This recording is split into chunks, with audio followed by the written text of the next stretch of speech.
Ha comenzado. Hasta donde sabemos, no hay ningún virus conocido que sea capaz de sintetizar lípidos y fosfolípidos de manera completa, y cuando vemos este tipo de moléculas tenemos la certeza que han sido robadas de las células del cuales los virus están eclosionando. Y en la superficie externa de esta bicapa lipídica están las distintas proteínas. Aquí ven en color rosa, en color melón, digamos, las proteínas del spike que acabo de mencionar. Es un virus de RNA y esto lo coloca de inmediato en una categoría muy especial. Es muy complicado hacer una buena taxonomía, una buena sistemática de los virus, pero en 1971 David Baltimore se le ocurrió hacer la división que están ustedes viendo ahora. Él dijo, bueno, dividamos, clasifiquemos a los virus en virus de RNA y virus de DNA. Si los virus son de DNA pueden tener un genoma de una sola hebra o de una doble hélice, igual que vemos una doble hélice en cualquier genoma celular.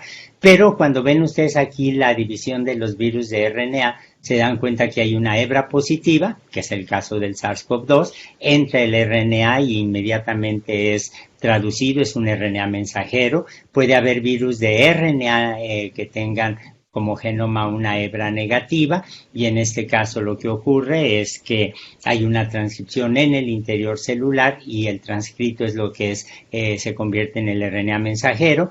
Hay virus de dobles hélices muy pequeñitas por el problema de abrir las moléculas, y los retrovirus, el caso del VIH, en donde lo que tenemos son genomas de RNA que entran al interior celular, se forma una hebra complementaria, tenemos entonces una doble hélice híbrida, RNA-DNA, se disuelve la hebra de RNA, se forma una doble hélice de DNA y esto es lo que se inserta en el genoma celular, en el núcleo. Aquí lo que es interesante es ver la enorme cantidad de estrategias evolutivas que tienen los virus de RNA en términos de la organización y expresión de su genoma, que comparan ustedes rápidamente con los virus de DNA. Y esta diversidad de formas de organizar y de expresar el genoma de los virus de RNA es muy importante tenerla en cuenta, porque es lo que nos permite ver las diferencias brutales que hay entre virus de RNA de un tipo o de otro. Por ejemplo, el de la influenza, el del SIDA o el de los coronavirus. RNA o DNA, los ácidos nucleicos, como ustedes saben, se multiplican, se replican gracias a la actividad catalítica de las proteínas que conocemos como las polimerasas. Las polimerasas son de distinto tipo, pero la enorme mayoría, probablemente las más antiguas, tienen la forma que llamamos la forma de la forma de la mano derecha.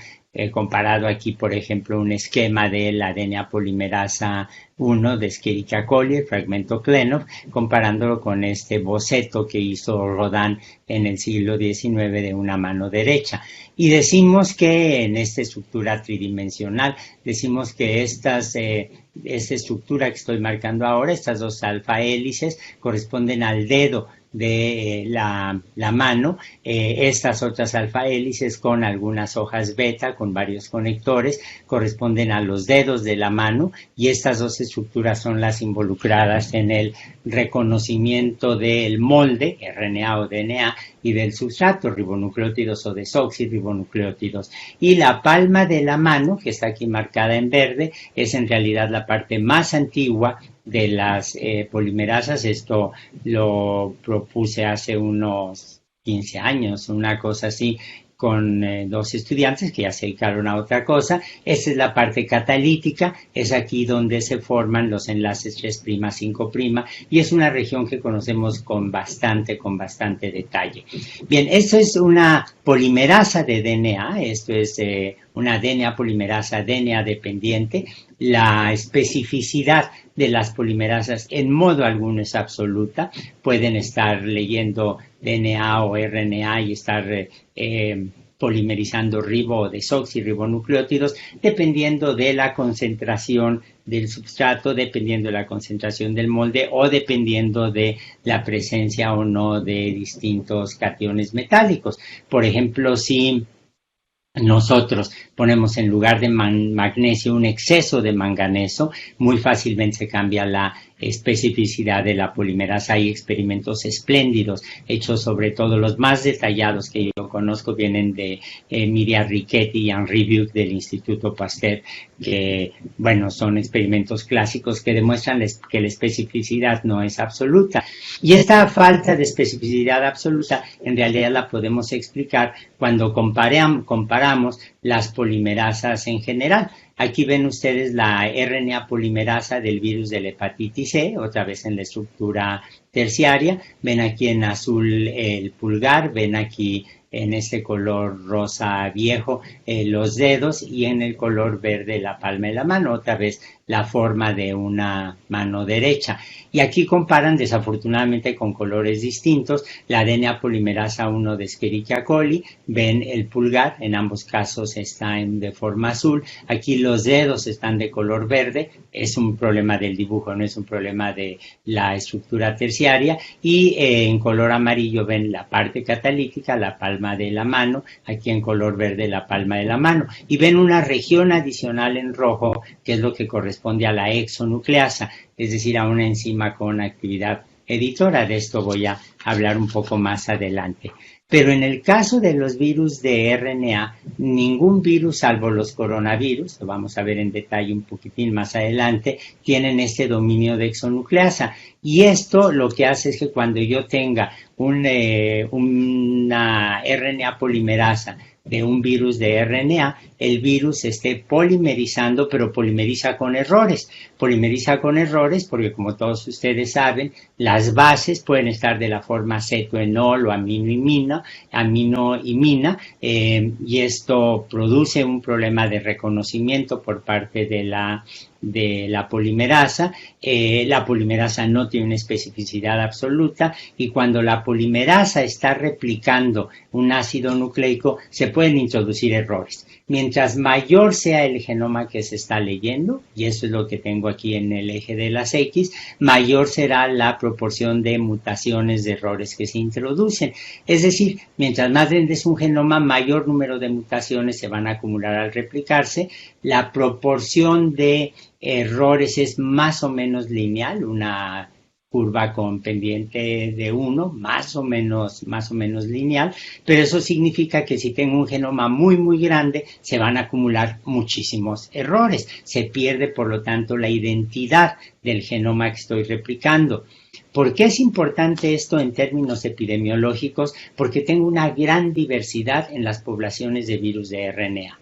Si yo me fijo en una población de virus de RNA, no voy a tener una similitud enorme, grande, un parecido considerable entre todas las secuencias que se han multiplicado, sino que en realidad voy a tener una gaussiana que puede ser bastante ancha. Es decir, muchos virus de RNA que se han replicado merced a una RNA polimerasa, RNA dependiente, van a estar en torno a la media, pero va a haber un buen número que van a estar divergiendo. Y al tener estas secuencias divergentes, se dan ustedes cuenta que de inmediato aquí hay un problema, porque yo puedo tener un antiviral, puedo haber diseñado un antiviral para esta secuencia, que es la más ampliamente distribuida, pero evidentemente los virus que están en el extremo de la gaussiana se pueden escapar. Puedo tener una vacuna, por ejemplo, que funcione para la media de la población viral, pero otra vez la vacuna no tiene una especificidad absoluta, no va a producir una inmunidad que me permita reconocer también estas variantes de acá. Bueno, eso es un problema muy severo, que en el caso de los ácidos nucleicos se minimiza con el DNA, y se minimiza con el DNA porque las DNA polimerasas tienen esta región que ya había yo mencionado, la exonucleasa, que como su nombre lo indica está comiendo, se está cortando los enlaces fosfodiéster en los extremos, en este caso en el extremo 3', 5', pero en el extremo 3' del ácido nucleico que se ha producido, del DNA que se ha producido, y la presencia de las DNA polimerasas con actividad de exonucleasa, con actividad editora, es central para entender cómo han evolucionado las tasas de mutaciones. Aquí ven ustedes en esta gráfica, en el eje de las X, el tamaño de los genomas indicados en número de nucleótidos. Los eucariontes tenemos las células con núcleo, los organismos con células nucleadas. Tenemos los genomas más grandes que se conocen en toda la biosfera. Estamos hablando aquí del genoma nuclear exclusivamente. Las bacterias tienen genomas un poco más pequeños o bastante más pequeños. En el caso de las arqueas, el tamaño del genoma es más o menos parecido. En el caso de los virus de doble hélice, voy a tener genomas más pequeñas, doble hélice de DNA. En el caso de los virus de una sola hebra de DNA o de RNA, voy a tener genomas más pequeñas, y los viroides son pequeños cilindritos literalmente de RNA con un enorme grado de complementariedad. Tenemos los genomas más pequeños que conocemos en la biosfera. Pero aquí lo interesante es comparar la tasa de mutaciones que tengo graficada en el eje de las Ys. Y se dan ustedes cuenta que los genomas muy grandes tienen una tasa de mutaciones muy pequeñas. ¿Por qué? Porque tenemos actividad editora. Tenemos exonucleasas, tenemos endonucleasas, tenemos el sistema RK. Constantemente se están abatiendo la variación inducida por los mutantes. Y este abatimiento de la cantidad de mutaciones es lo que garantiza la identidad genética de la población que se está multiplicando. Ahora, si no tuviera yo mutaciones, si la especificidad fuera absoluta, pierdo diversidad, y si pierdo diversidad, pierdo uno de los elementos centrales para que haya evolución. Es decir, tampoco puedo bajar demasiado el número de mutantes, y si tengo demasiados mutantes, entonces se pierde la identidad. Entonces se dan cuenta cómo los seres vivos y las entidades biológicas nos movemos en un rango donde estamos limitados por el riesgo de una mutación excesiva que hace perder la identidad, la falta de mutaciones que hace perder la diversidad. Y esto es precisamente en el caso de los virus que se están multiplicando muy rápidamente, el número mayor, la tasa mayor de mutaciones es lo que permite que estén evolucionando con la rapidez con la que vemos, que tiene consecuencias epidemiológicas importantes, como la aparición de nuevas variantes o nuevas enfermedades, nuevos padecimientos. Pero esto es lo que Manfred Eigen, un buen amigo personal, un buen amigo de laboratorio, definió como lo que ahora conocemos como el límite de Eigen. Es decir, si ahora me voy a un espacio tridimensional X, Y, Z, aquí tengo el tamaño del genoma, aquí tengo la fidelidad de replicación que acabamos de ver, y aquí tengo la adecuación.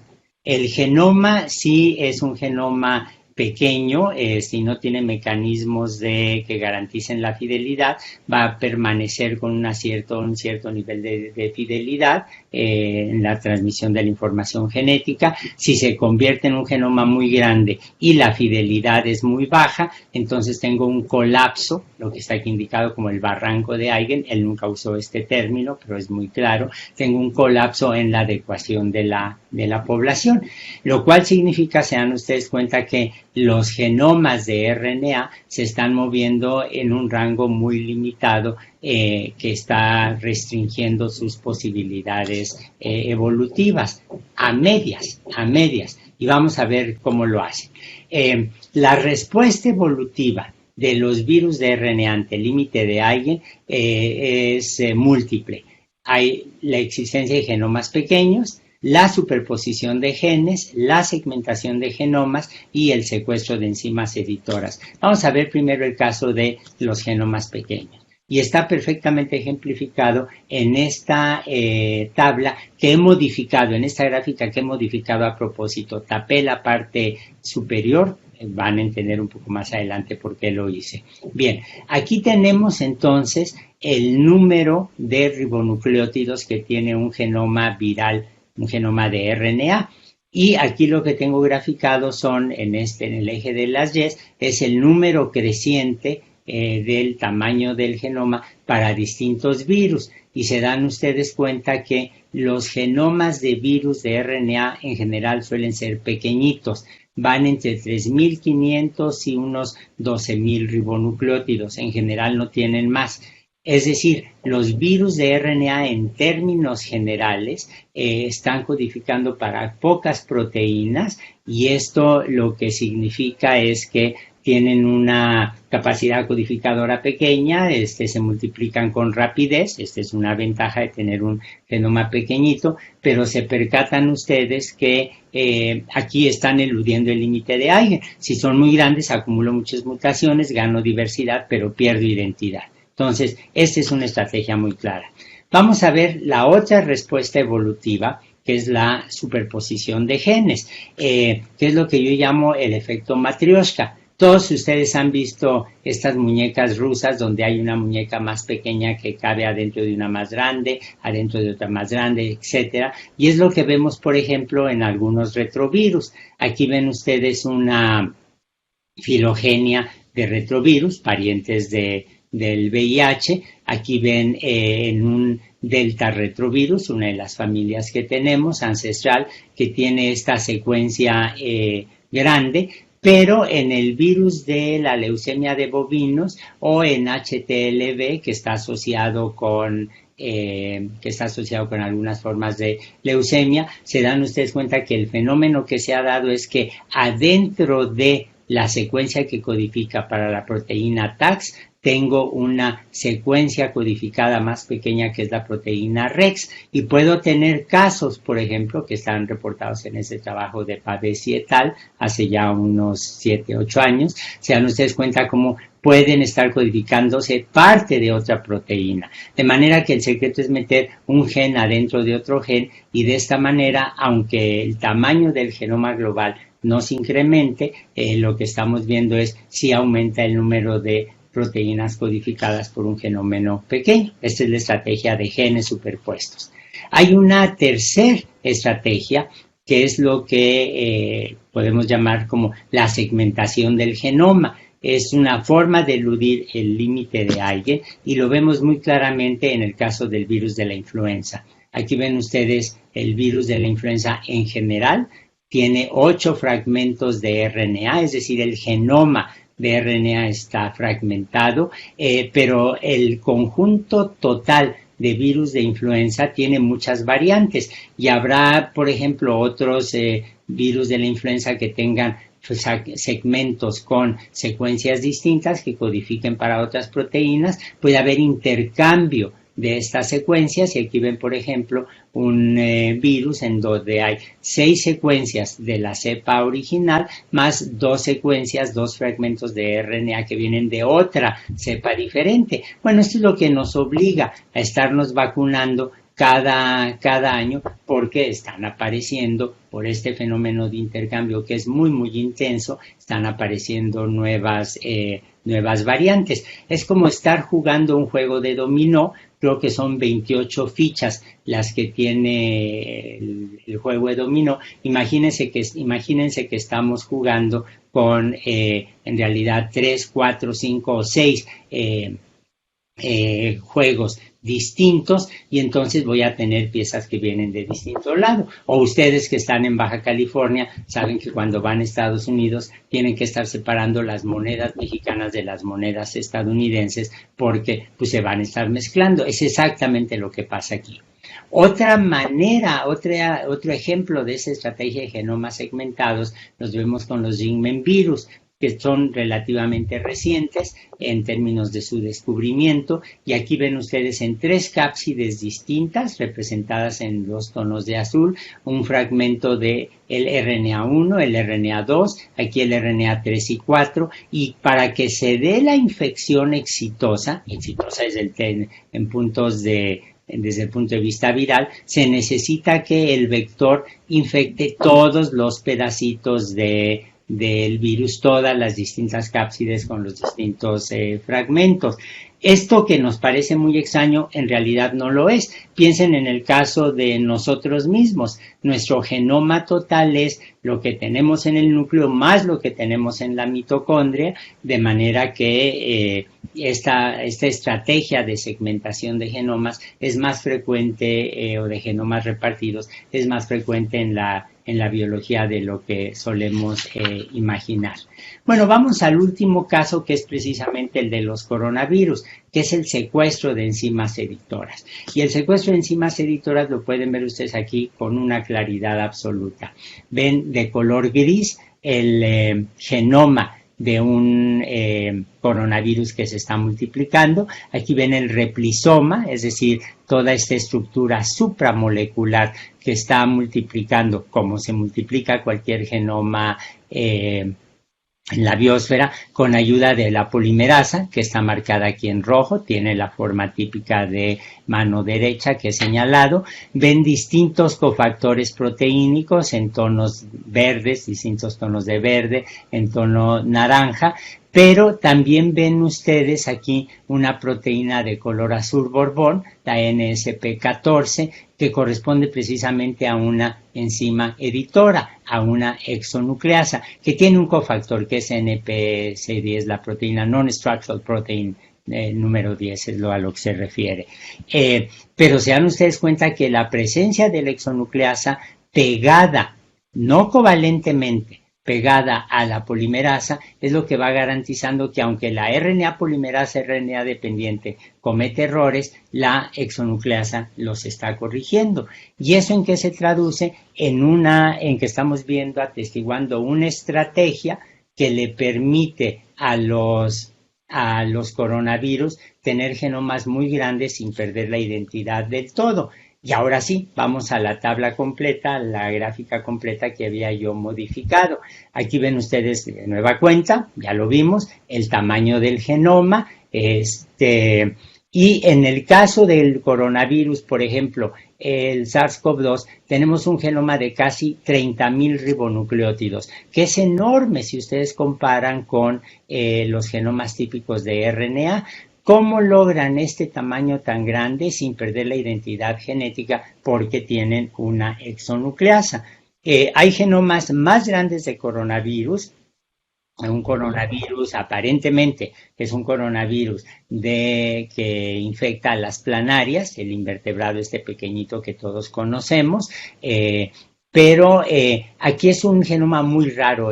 Apenas ayer empezamos en el grupo de trabajo a discutirlo porque no es muy claro qué es lo que está pasando allí, pero ciertamente es un genoma de RNA enorme. Entonces se dan ustedes cuenta que la presencia de la exonucleasa permite este incremento verdaderamente apabullante en los tamaños de los genomas.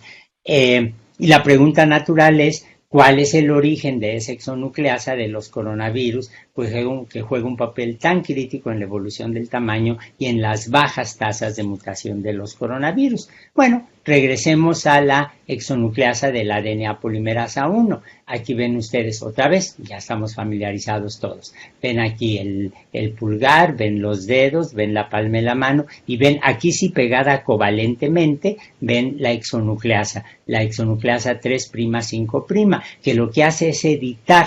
Realmente lo que hace es editar el genoma y suprime los errores. La edita igual que un teléfono celular.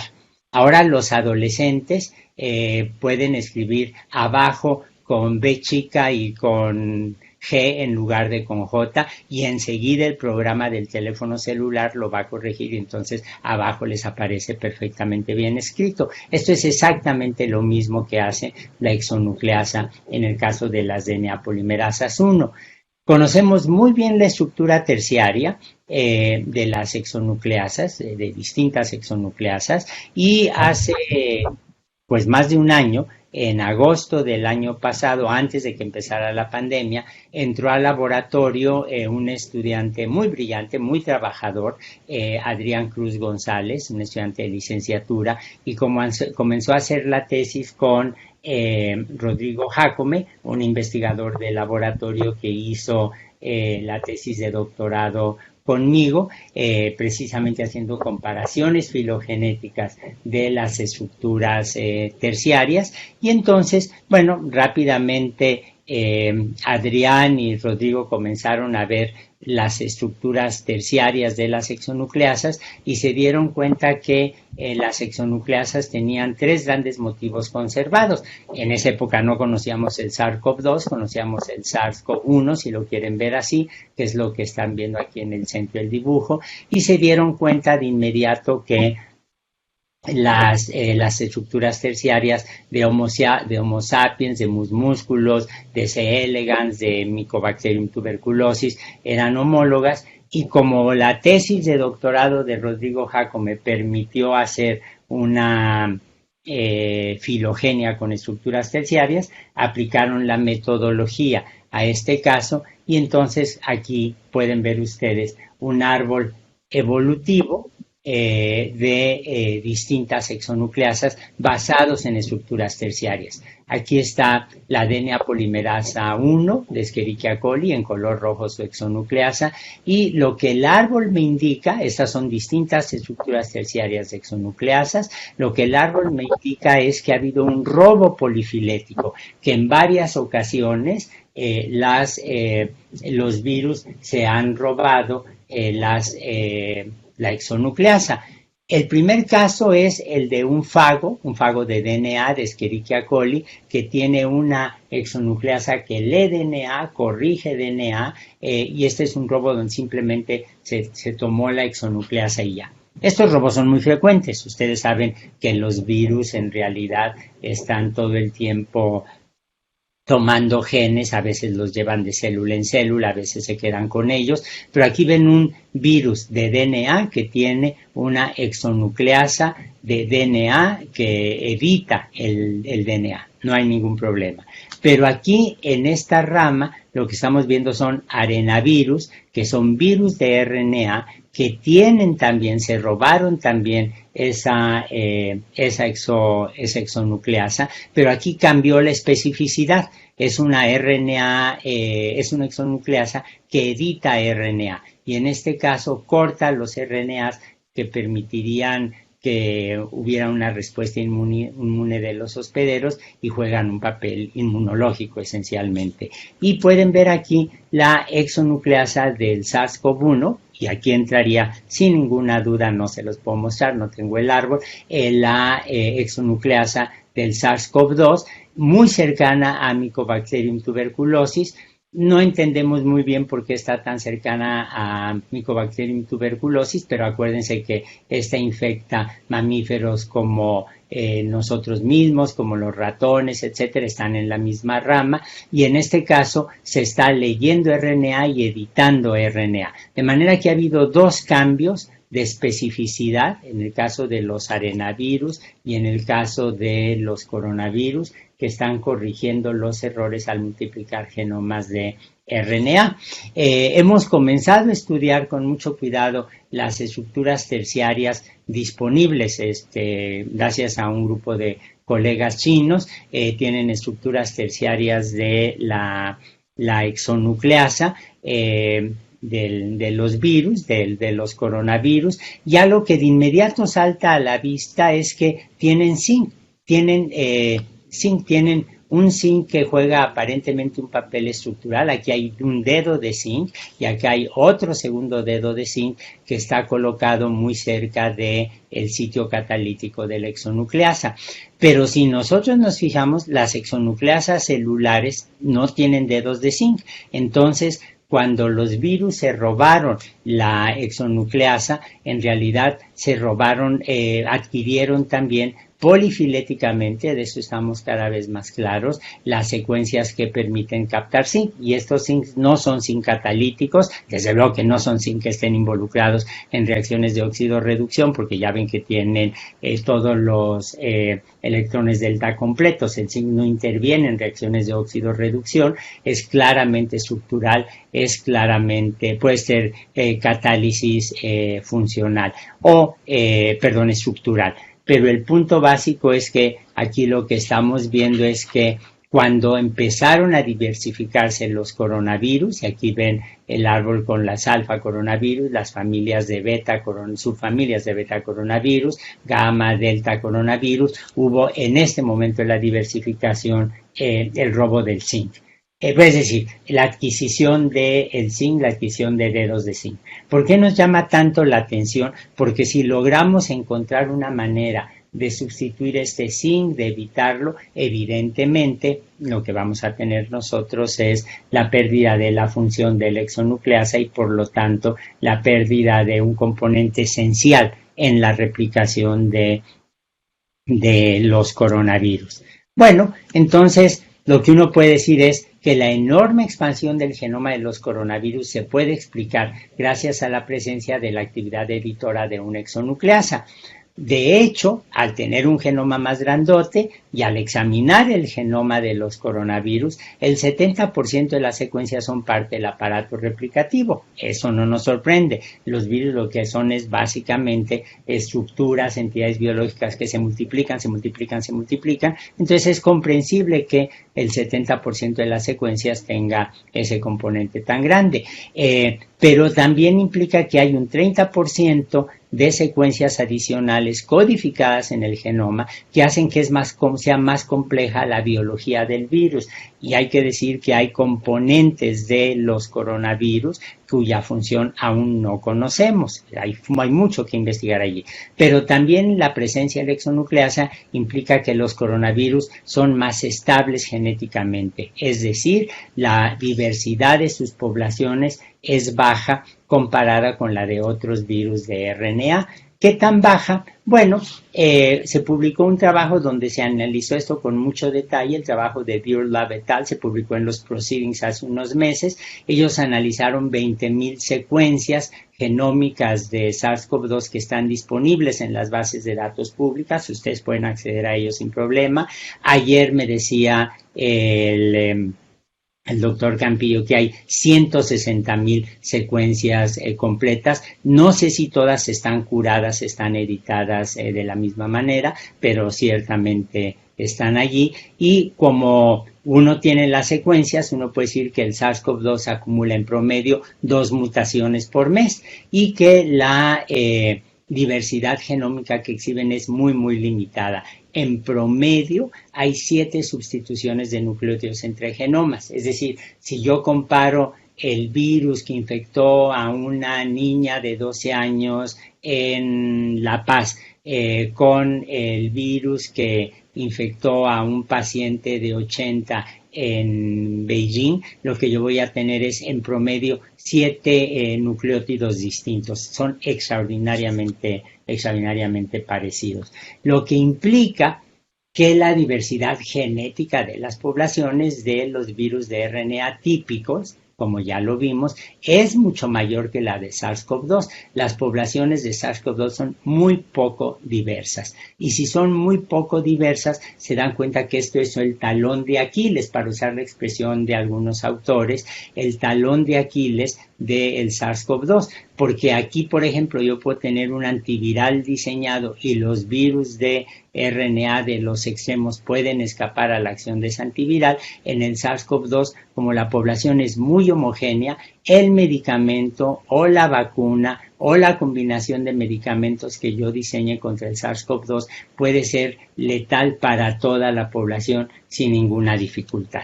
¿Esto qué significa epidemiológicamente? Bueno, ya vemos que el SARS-CoV-2 acumula en promedio un par de mutaciones puntuales por mes. Esto es más o menos la mitad de los cambios que acumula en el mismo tiempo el virus de la influenza y es más o menos la cuarta parte de las mutaciones que acumula un virus de la inmunodeficiencia humana, el VIH, en el mismo periodo. Es decir, el SARS-CoV-2 está verdaderamente evolucionando con una lentitud extraordinaria.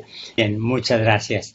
Bien, nada más para recapitular, perdón, se cayó el sistema momentáneamente. Si nos fijamos, pues, en los virus de RNA, típicamente hay una diversidad en las secuencias muy grande. En el SARS-CoV-2, aunque es un virus de RNA, la presencia exonucleasa permite que la diversidad sea menor. Son muy homogéneas, muy homogéneas las poblaciones de SARS-CoV-2 o de SARS-CoV-1 o de, en general, de los coronavirus. Habíamos visto que acumulan menos cambios, menos mutaciones el SARS-CoV-2, y ponía yo el ejemplo de una persona infectada en México que va a tener más o menos la misma secuencia, realmente la misma secuencia que una persona de rasgos distintos, rasgos metabólicos, peso, etcétera, distinto,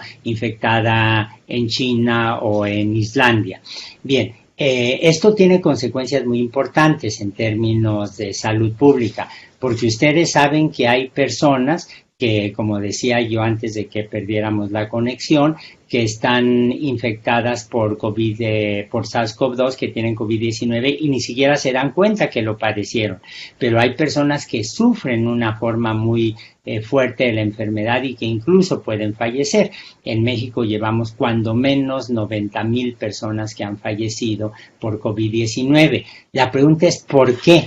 Una posibilidad es que haya diferencias en las cargas virales, es decir, que el inóculo sea distinto, que las personas se infectaron por una cantidad pequeña y no tuvieron mayor problema. Otra que, como ocurre con el personal de salud, al principio sobre todo estaban expuestos a grandes cantidades de inóculos de virus y esto las enfermó muy severamente. Sabemos que la edad es un factor importante. Las personas de la tercera o cuarta edad, que ya es una categoría que se maneja, pueden padecer más severamente la enfermedad. El sexo, los hombres producimos menos células T. Nosotros en el cromosoma X tenemos se codifica para un receptor de virus, el TLR7, como está en el cromosoma X, los hombres tenemos uno, nada más, las mujeres tienen dos, y el estado de salud,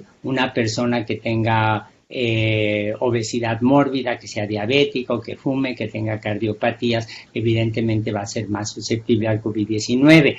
Cada vez es más claro que hay diferencias genéticas en la susceptibilidad, son pequeñas todavía en la población hasta donde sabemos, pero ciertamente existen y han demostrado que pueden afectar de una manera muy severa a los pacientes, y la hipótesis que se ha manejado erróneamente es que puede haber una variabilidad en las cepas de SARS-CoV-19 y la respuesta aquí es clarísima: no tenemos ninguna cepa. De hecho, no tenemos cepas, tenemos linajes distintos del SARS-CoV-2 que estén afectando más severamente a un paciente. Esto claramente no está demostrado.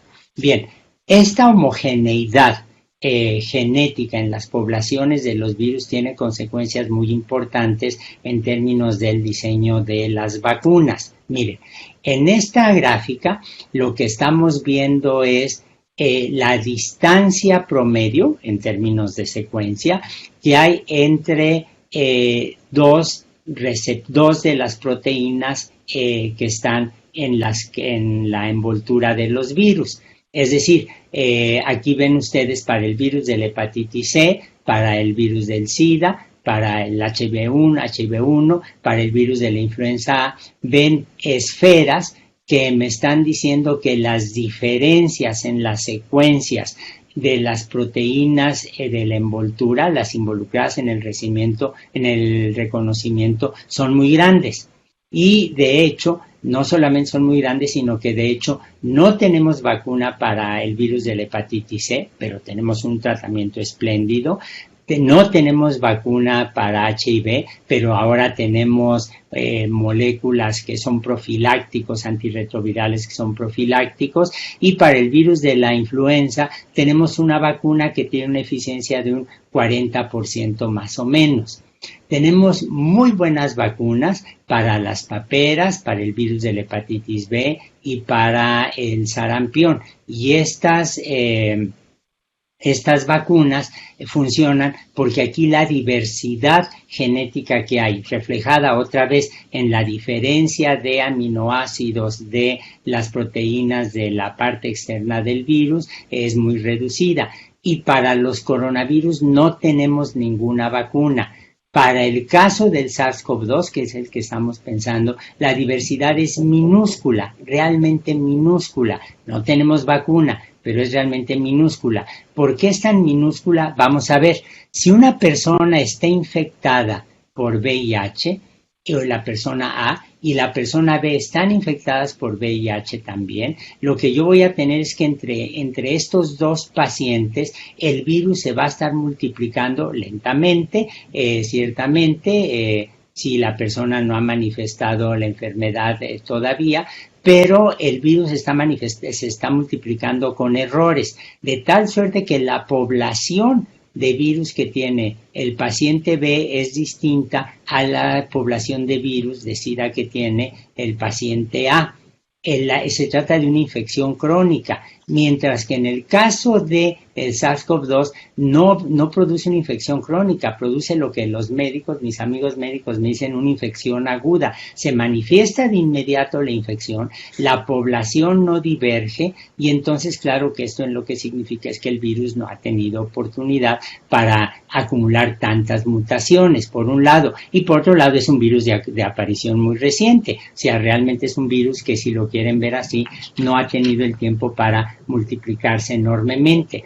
Esto no significa, desde luego, que el SARS-CoV-2 no esté acumulando mutaciones. De hecho, reconocemos 6 linajes muy claramente. Aquí los ven ustedes de color ocre y estos de color rojo y 2 tonos de verde. Pero la variación genética no siempre implica variación antigénica. Todos estos virus tienen exactamente las mismas secuencias con muy pocas divergencias que podemos notar cuando hacemos una comparación evolutiva y esta comparación evolutiva me permite ver los distintos linajes que hay, pero hasta ahora no se ha visto ningún caso en que la variación genética me implique la presencia de anticuerpos radicalmente distintos en la población humana. Es decir, en el SARS-CoV-2 tiene una diversidad genética muy limitada. La diferencia entre dos genomas de SARS-CoV-2 cualesquiera es de unos 7 a 10 nucleótidos por cada 29.903 de sus genomas.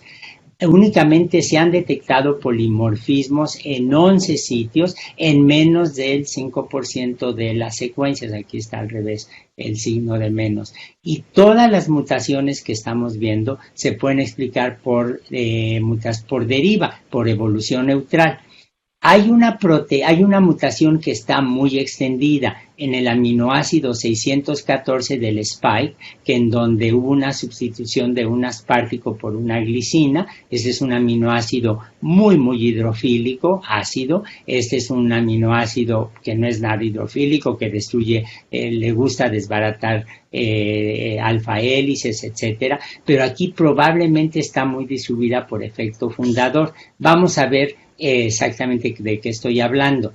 Aquí ven ustedes las proteínas Spike de nueva cuenta, representados en color rosa. Ya vimos esta imagen hace unos momentos. Y aquí ven ustedes con detalle la proteína Spike insertada en la membrana de lípidos y fosfolípidos que el virus ha robado de las células que infectó.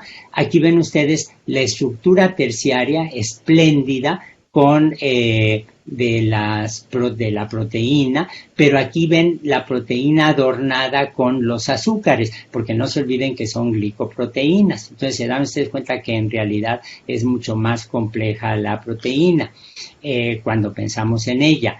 Aquí estamos viendo la proteína Spike, solamente estamos viendo ahora sin los azúcares, no está insertada en la membrana, y pueden ver ustedes exactamente en este punto, aquí ven ustedes, en lo que marqué aquí de color azul, pueden ver aquí un sitio en rojo, que es donde se dio la mutación de un aspartico a una glicina, y esta es la que está extraordinariamente extendida.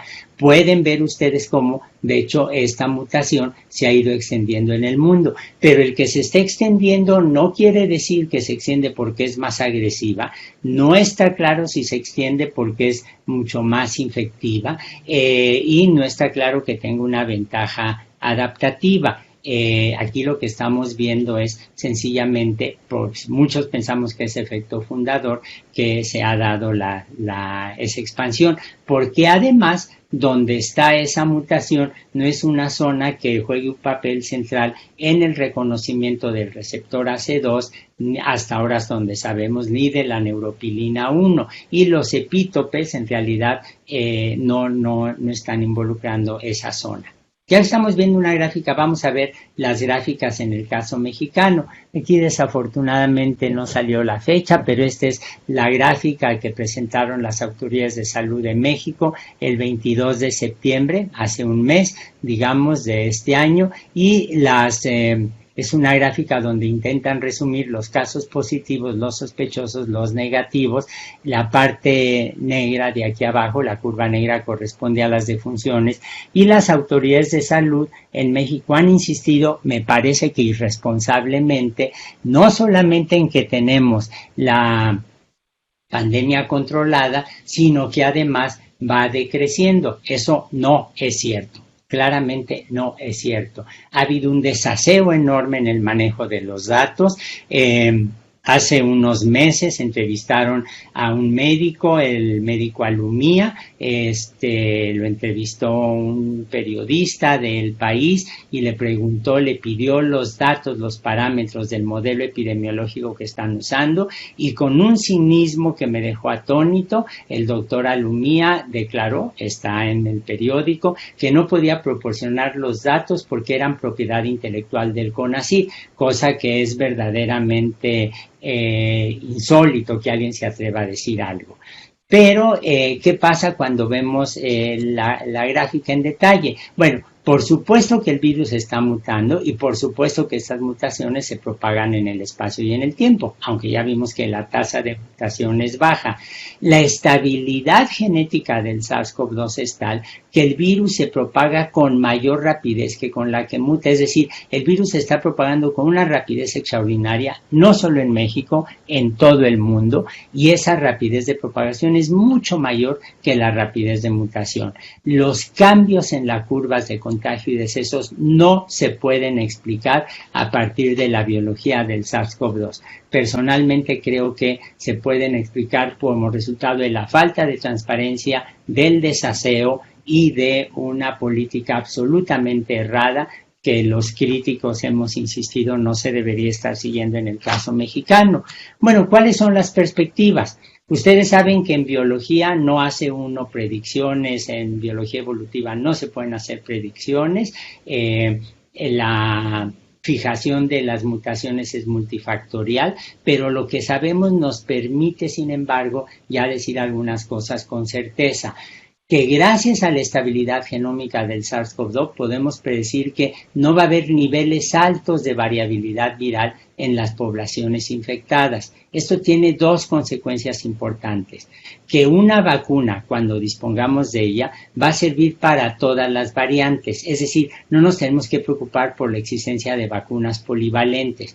Una misma vacuna va a servir para todas las variantes, realmente. Y en segundo lugar, que las terapias antivirales pueden ser homogéneas. No necesitamos tener terapias personalizadas como ocurre, por ejemplo, para el caso del VIH, y que la aparición de resistencia será lenta, lo cual no significa que debemos descuidar la vigilancia epidemiológica.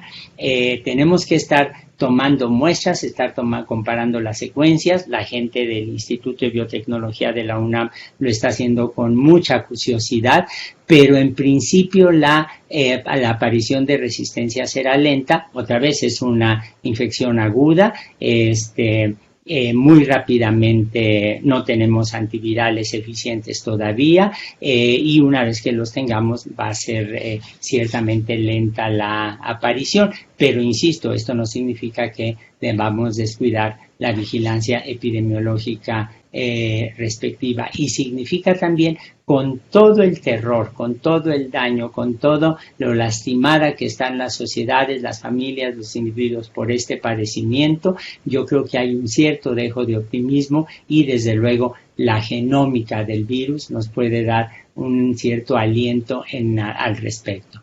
Y eso es básicamente lo que les quería yo decir.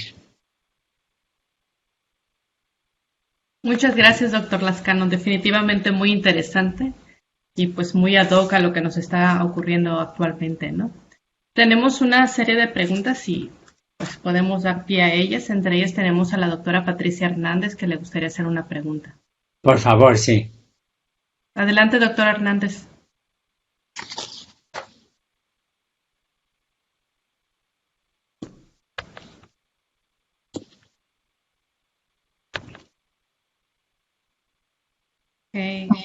La doctora Hernández dice, como una de las cabezas visibles de la reciente movilización de científicos, ¿ha tenido repercusiones en la voluntad de organizarse o vino una desmovilización?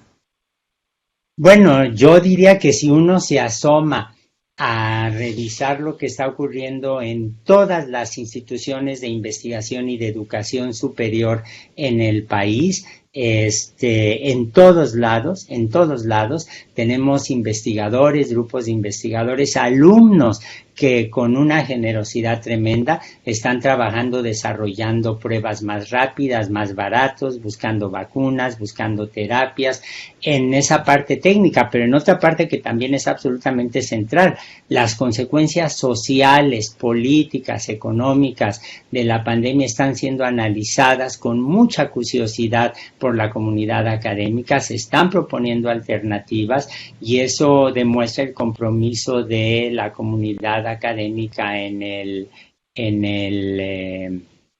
para intentar resolver el problema. Muchas gracias. Tenemos también a Andrea Corrales. Hola, buenos días. Buenos días, doctor. Muchas gracias por su plática, muy interesante también. Yo tengo una pregunta. ¿Qué se sabe acerca de la falta de inmunidad que han presentado algunos de los pacientes ya infectados? Es decir, la reaparición de esta enfermedad en pacientes que ya habían presentado pues positivo a COVID-19. ¿Y por qué se presenta esto? Bueno, lo que hay que decir es que no conocemos ningún caso de inmunidad permanente contra infecciones de coronavirus. Todos nosotros hemos sido infectados seguramente en algún momento dado por un coronavirus. Estas gripas raras que nos dan en el invierno, que tenemos que cuidarnos, que a veces producen precisamente la falta de la pérdida del sentido del sabor, del olor, etcétera. Eso es algo que sabemos. No hay una inmunidad permanente humoral en contra de ninguna infección de coronavirus y en este sentido el SARS-CoV-2 no se comporta de una manera diferente. Habría que ver la respuesta celular, eso no es algo que no se ha investigado con detalle, se está empezando a estudiar el fenómeno por un lado. Por otro lado, lo que también habría que decir es que una cosa es de inmunidad natural, otra cosa es de inmunidad inducida por vacunas. No sabemos qué vaya a pasar con las vacunas. A lo mejor vamos a llegar a una situación como la de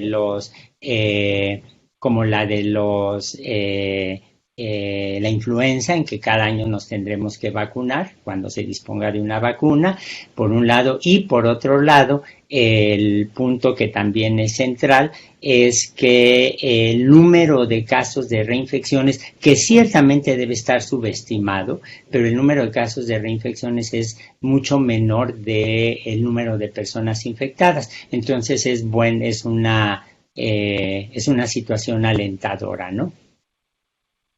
Muchas gracias. Carlos Soriano nos menciona, gran charla, doctor. Recién la FDA aprobó el uso de Remdesivir como tratamiento para el COVID-19. ¿Usted recomienda más o el Sofosbuvir? Bueno, yo no soy médico y no me atrevo a recomendar ni siquiera una aspirina en estos casos. Mi mayor aproximación a la medicina es la hipocondria brutal que padezco. Pero lo que sí puedo decir es que Tengo amigos, amigas, virólogas, médicos que se oponen al Remdesivir porque dicen que no tiene ningún efecto. Hay quienes, por ejemplo, sin embargo, dicen, pero se lo dieron a alguno de los mejores médicos de Estados Unidos muy rápidamente en el mejor hospital posible al presidente Trump. Y lo que puede estar pasando es que el Remdesivir, al igual que otros antivirales, como el Sofosbuvir, como el Favipiravir, etcétera, si se aplican en las primeras etapas de la infección, a lo mejor inhiben la multiplicación de los virus. Ayer en un seminario con colegas epidemiólogos, infectólogos, biólogos, precisamente lo que hacían notar los médicos es como en muchas otras infecciones como la influenza, lo que hay que hacer es aplicar los antivirales, el Tamiflu, muy rápidamente, porque pasados unos días ya no tiene ningún efecto. Y es que voy a hacer una división muy a grosso modo con la que mis amigos médicos, mis colegas de medicina no estarían de acuerdo, probablemente. La enfermedad del COVID-19 se puede dividir en dos grandes etapas. Hay varios que insisten que deben haber más etapas, pero en una primera etapa tenemos la multiplicación del virus, y el problema es que cuando el virus está multiplicándose muy rápidamente en grandes cantidades no produce síntomas, y es cuando la gente infecta a los demás. Y una segunda fase, que es la que puede ser mortal, en donde tenemos la respuesta hiperinmune de las personas infectadas. Entonces allí es donde la aplicación del antiviral en esa segunda parte probablemente no sea importante. Muchas gracias. Tenemos también a la doctora Ana Reyes. Hola, ¿me escuchó? Sí. Ok. Mucho gusto, doctor. Muchísimas gracias por su plática. Mi admiración absoluta, porque es usted uno de esos hombres que se atreve a dar opiniones y a enfrentar todo aquello que considera que no es adecuado. Sobre todo en este momento que estamos viviendo tantos cambios y como bien decía, cambios económicos, políticos y demás. Así que mi admiración y muchas gracias por darnos el espacio a nosotros para tenerlo aquí. Y bueno, mi pregunta está relacionada con una noticia que leí el día de ayer en medios, en CNN. El día de ayer publicaban que Venezuela daba aviso a la OMS que iba a registrar una molécula que tenía un efecto 100% en contra del virus. Entonces a mí me parece sorprendente que haya esa información en los medios, porque no me explico qué molécula pudiera tener un efecto antiviral tan fuerte. ¿Es eso posible? ¿O solamente se están refiriendo a una prueba in vitro?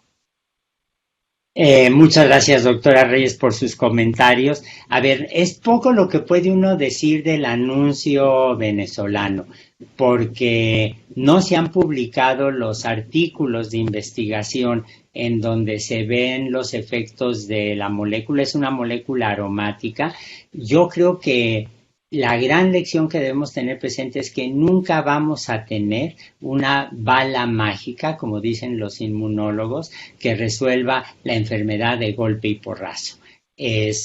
Probablemente los tratamientos van a requerir de combinaciones de estrategias, de combinaciones de moléculas, y el anuncio de Venezuela, que también fue exagerado por los medios, hay que decir, es de una molécula que se extrae de una planta con propiedades antivirales. Eso ocurre, pero también hay que tomar en cuenta aquí lo que podría ser el uso político de un anuncio médico o científico.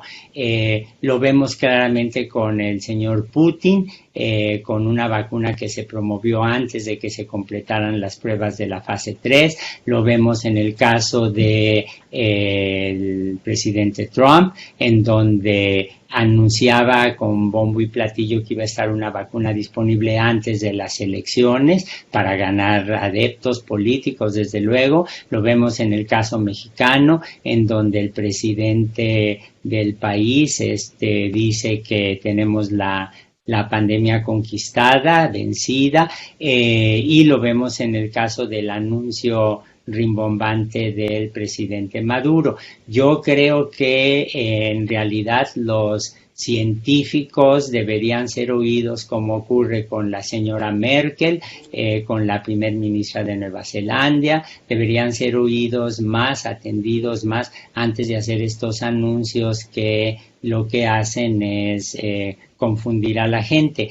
Yo creo que hay que estar esperanzados, pero la esperanza descansa, debe depositarse en el trabajo de una enorme cantidad de esfuerzos que se están haciendo por la comunidad académica en todo el mundo.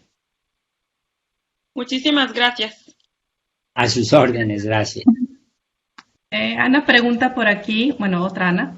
¿Las mutaciones puntuales del SARS-CoV-2 permitirá identificar las reinfecciones? Hay 6 documentos a nivel mundial hasta ayer y además la producción de vacunas y medicamentos.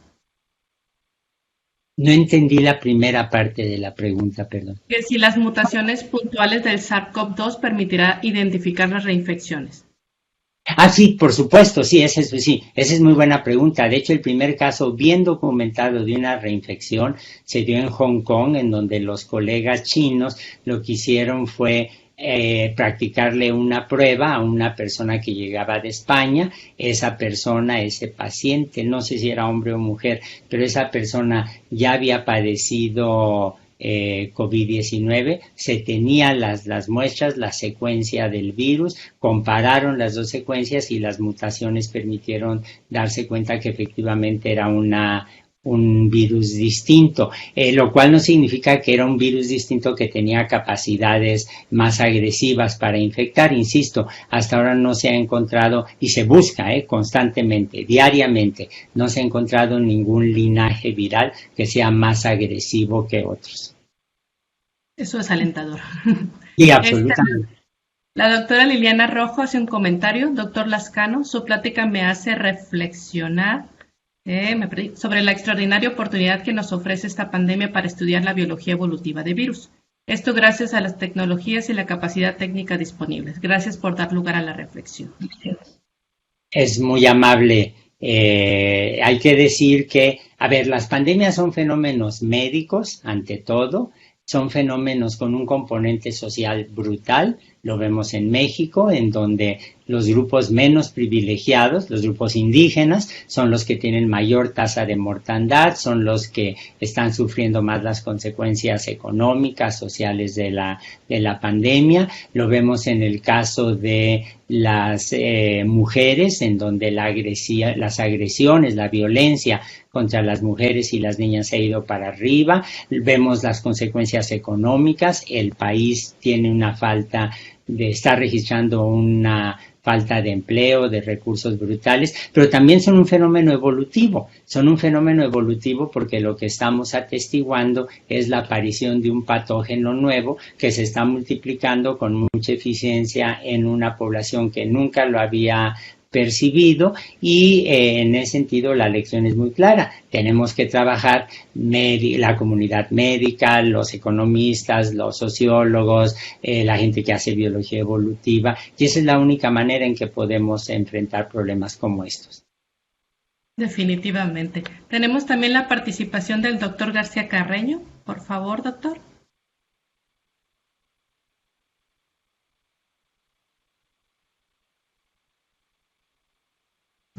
Hola, buenos días. Buenos días. Buenos días. Adelante, lo escuchamos. Escuchamos, doctor. Doctor Lascano, muchísimas gracias por su presentación. Yo quisiera tener la oportunidad de comentar el hecho de que la diferencia entre pandemias, por ejemplo, esta del COVID-19 y, por ejemplo, la pandemia de la peste negra, hay diferencias tremendas. En la peste negra murió entre 1/3 y la mitad de la población y duró decenios. Ahora, gracias a la ciencia, se ha podido reducir muchísimo el número de afectados, y eso que contamos ahora con medios de comunicación mucho mayores que los que había en la Edad Media, y la ciencia nos ha permitido reducir muchísimo el número de pacientes afectados y el número de muertes. Y lo menciono porque pues es importante recalcar todo lo que está haciendo la ciencia en favor de la humanidad, en este caso en particular. Nosotros en el Departamento de Divulgación de CIBNOR hacemos mucho hincapié en los beneficios que tiene la ciencia a la humanidad y curiosamente por muchos años hemos usado el ejemplo de lavarse las manos como un ejemplo de cómo la ciencia ayuda a la humanidad, porque lavarse las manos tiene una explicación mecánica, microbiológica.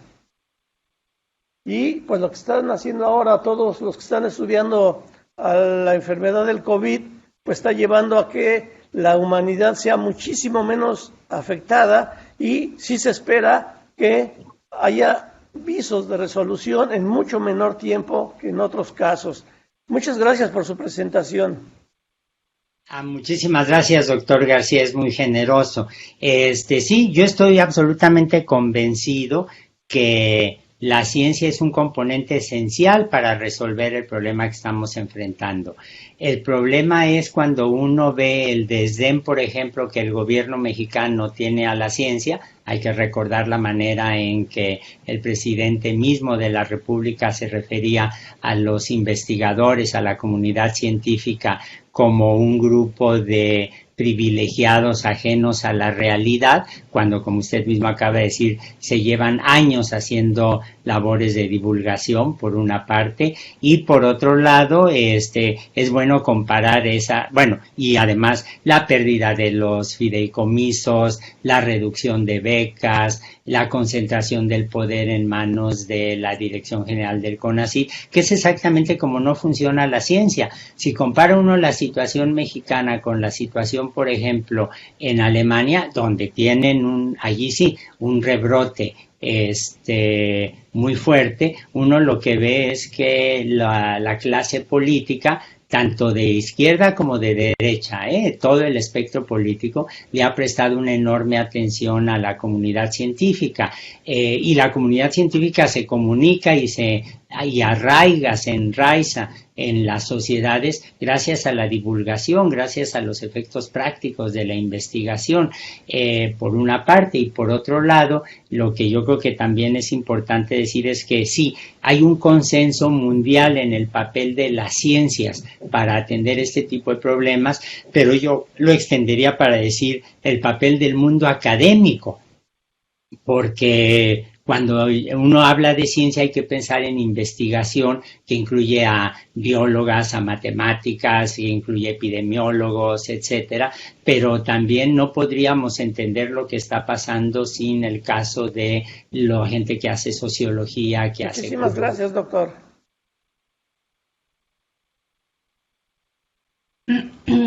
Tenemos 3 preguntas más, doctor Lascano, pero no sé si usted tenga tiempo.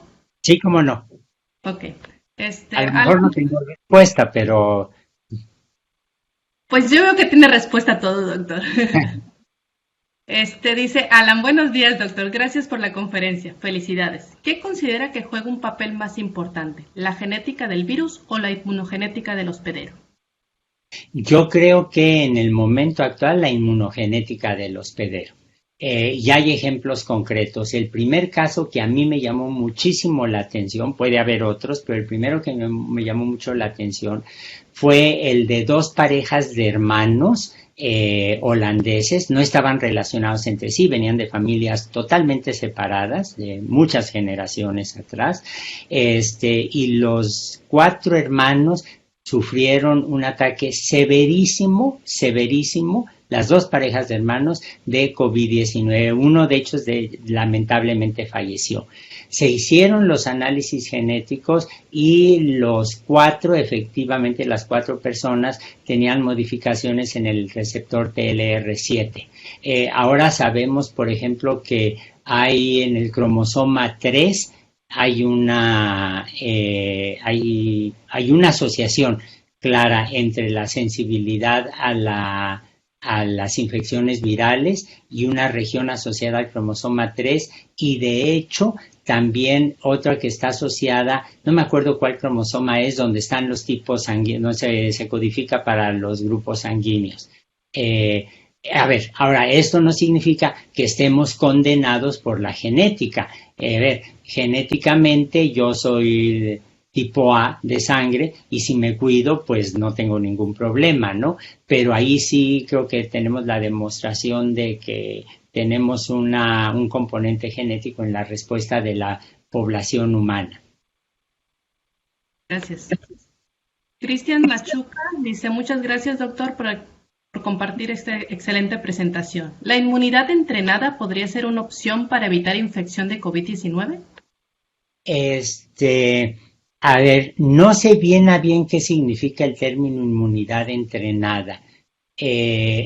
Entonces no quisiera allí, ya ve como no tengo respuestas para todo, no quisiera decir una barbaridad. Pero le pueden preguntar a los inmunólogos. En México tenemos inmunólogos de primer orden y han estado también muy activos ayudando a clarificar dudas. Si inmunidad entrenada es... No, mejor no digo porque no quiero adivinar. Perfecto, muchas gracias. Amin dice, buenos días, doctor. ¿Cuál es su opinión del artículo del doctor Yen, características inusuales del genoma del SARS-CoV-2 que sugieren una modificación del laboratorio sofisticada en lugar de una evolución natural y delineación de su probable ruta sintética? A la doctora Yen no le cree ningún científico serio. Desafortunadamente ella se dejó llevar por la idea de una conspiración que hizo que según que el virus se haya escapado de un laboratorio, que haya sido modificado artificialmente, y esa es una visión que se viene abajo en cuanto uno compara las secuencias de los virus con otros coronavirus en la naturaleza y uno puede rastrear muy claramente la manera en que el virus ha evolucionado. Gracias.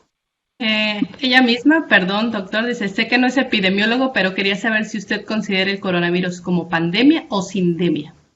A mí me gusta mucho, ella hace referencia a un artículo que se publicó en The Lancet, que me pareció fascinante, de una antropóloga, desafortunadamente no recuerdo el nombre ahora, una antropóloga espléndida que hacía ver cómo, otra vez, las pandemias no son nada más lo que estamos viendo, lo que estamos observando provocado por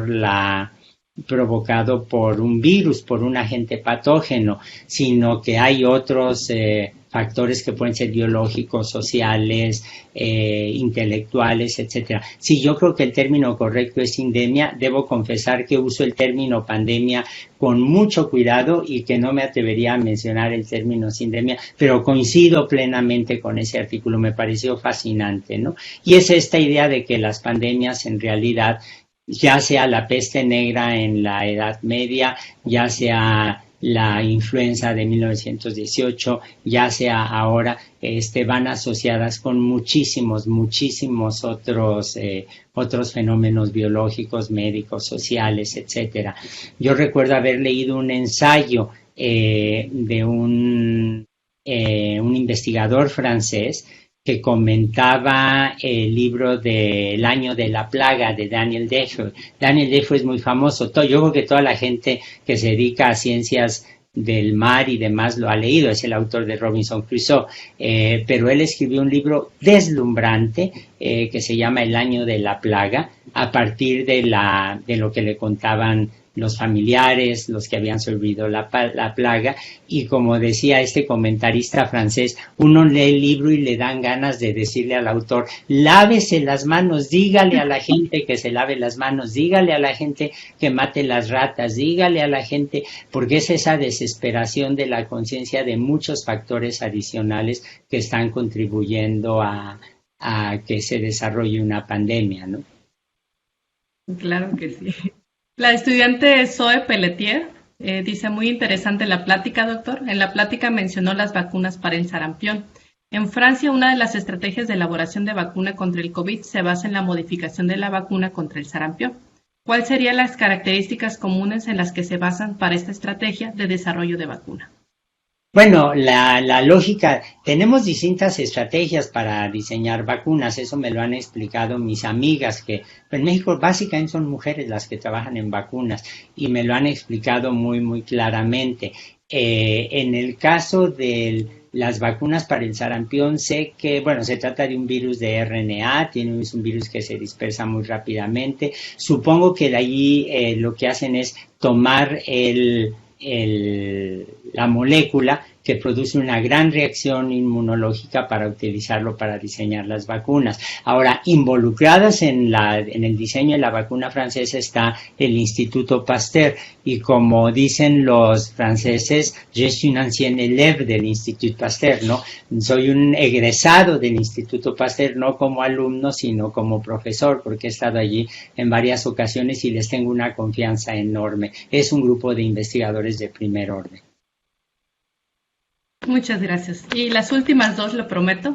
Dice, muchas gracias por su plática, Daniel Mateo. Es un honor. Tengo dos preguntas algo relacionadas. Porque si hay variabilidad entre los virus de la influenza, ¿cómo le hacen para sacar vacunas cada año? Y en el caso del COVID, si tiene muy baja variabilidad, ¿por qué cree que exista la posibilidad de que nos vayamos a tener que vacunar cada año?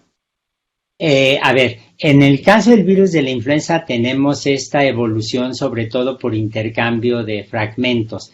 No es un caso de recombinación, pero digamos sería más o menos parecido. ¿Qué es lo que pasa en el caso de la influenza? Con una enorme acuciosidad, que es de veras admirable, los epidemiólogos, tanto académicos como de organizaciones internacionales de la salud, como de los laboratorios, están viendo cada año, están examinando las cepas, es un examen que ahora se está automatizado, y están viendo cuál es la cepa que está avanzando con respecto a las demás, la que tenga una mayor frecuencia o la que esté evolucionando más rápido, la que esté cambiando más rápidamente, y entonces sobre eso se diseña la vacuna. Y la estrategia resulta ha sido muy eficiente. Hay que recordar que Fish, el famoso evolucionista que desarrolló árboles evolutivos con una tecnología espléndida, trabajó mucho tiempo en el virus de la influenza. Los virus de RNA son uno de los grandes modelos que tenemos en biología evolutiva, porque estamos viendo en tiempo real, en tiempos muy cortos, la evolución. Entonces es así como la diseñan y la verdad es que son espléndidos. Se pueden equivocar. Por eso la eficiencia de la vacuna de la influenza, yo me sorprendí cuando me lo dijo un amigo muy querido que sabe mucho de vacunas, es del 50%. Y lo padecí porque hace un par de años estaba yo en un congreso en Galveston, el congreso terminaba el viernes, yo como soy diabético me vacuno cada año, mis amigos de nutrición me avisan y voy y me vacuno, y el jueves en la noche me desperté con calambres, con fiebre, con dolores musculares, y al día siguiente se lo comenté al organizador de la charla, de la conferencia, para que les dijera a todo el mundo. Creo que nunca les dijo a nadie. El viaje de regreso me sentía absolutamente miserable. Hablé con mis amigos infectólogos y me dijeron, te dio influenza, porque justo cuando se estaba preparando la vacuna, el virus mutó. Y al mutar, pues evidentemente la protección que yo tenía ya no era del todo eficiente. Ahora, ¿qué hubiera pasado si se me complica el asunto? Tenemos Tamiflu, y el Tamiflu es un antiviral muy eficiente para resolver problemas de influenza. En el caso y le estoy comentando para conectar con la siguiente pregunta que está haciendo don Daniel Mateo, lo que necesitamos tener es vacuna para el COVID-19. La vacuna difícilmente va a ser 100% eficiente. Ese es un sueño en todos los casos. Necesitamos una vacuna, pero necesitamos también desarrollar los antivirales para que estén disponibles para evitar que la gente vaya a tener problemas si la vacuna no funciona.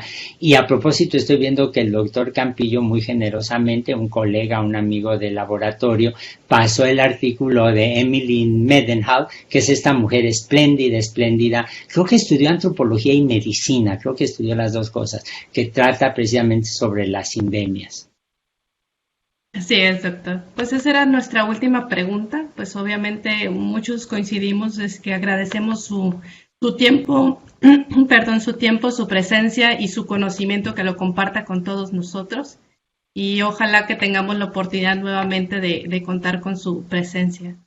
Y pues no nos queda más que agradecerle, muchas gracias por su contribución y obviamente por su contribución a la ciencia en general, ¿no? No solo por esta plática, sino por ser la cara de mucho, o ser un representante de nosotros, tanto jóvenes como ya los que ya tienen un camino recorrido en la academia. Es muy amable, doctora Rivera, el agradecido soy yo. Tengo amigos muy queridos en La Paz, tengo amigos muy queridos en Baja California. Los esfuerzos que están haciendo de difusión, de organización de eventos son absolutamente extraordinarios para que podamos contender con el problema y desde luego me tienen a sus órdenes y muchísimas gracias. Muchas gracias. Pues estaremos ahí al pendiente también de lo que vaya publicando después. Muchas gracias. Muchas gracias y cuídense, por favor. Igualmente, que esté muy bien. Hasta luego. Hasta luego.